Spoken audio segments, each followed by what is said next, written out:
IIS থেকে শুরু করে এসএসসি সহ বিভিন্ন প্রতিযোগিতামূলক পরীক্ষার জন্য আগরতলা, উদয়পুর এবং আমবাসায় কোচিং সেন্টার গড়ে তুলে সরকারিভাবে কোচিং দেওয়া হবে। মন্ত্রিসভার এই সিদ্ধান্তের কথা জানিয়ে তিনি বলেন, আগরতলায় হবে সিভিল সার্ভিসের কোচিং কোর্স, হবে 1 বছরের। উদয়পুর এবং আমবাসায় হবে এসএসসি, রেলওয়ে, ব্যাংকিং ইত্যাদি দপ্তরের কোর্স, হবে 6 মাসের। প্রতিটি সেন্টারে ছাত্রছাত্রী থাকবে 100 জন করে। অন্যদিকে এসসি ওয়েলফেয়ার দপ্তরের উদ্যোগে রাজ্যের 10টি পঞ্চায়েতে পাইলট প্রজেক্ট হিসেবে চালু হবে নারী আদালত।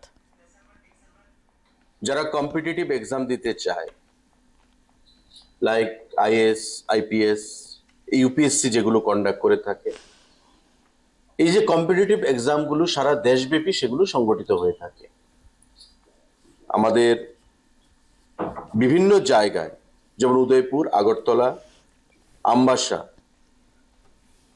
ওই সেন্টারগুলোতে কোচিং প্রদান করা হবে।